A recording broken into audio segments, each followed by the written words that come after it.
Here we have my 2006 Subaru Impreza 2.5i engine, non-turbo, single overhead cam. It failed vehicle inspection due to having a check engine light, and while I forgot what the exact error code was, it was a general misfire. The car had been having problems for some time with an oil leak where you could see oil dripping onto the ground.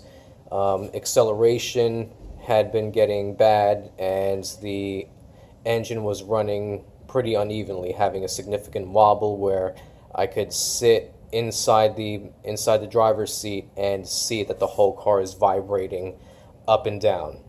So upon checking the symptoms, or I should say upon checking the checklist for diagnosing a general misfire, it has been mentioned that one should do compression and leak down tests on the engine, and so I did do that. Unfortunately, I lost most of the footage for my compression test, so I'm going to do it again.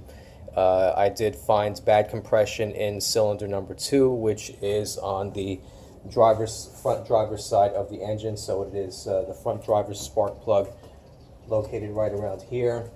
I'll be doing compression tests on that today, and from that point, I'm really going to start removing this engine and taking it to the machine shop to have it rebuilt.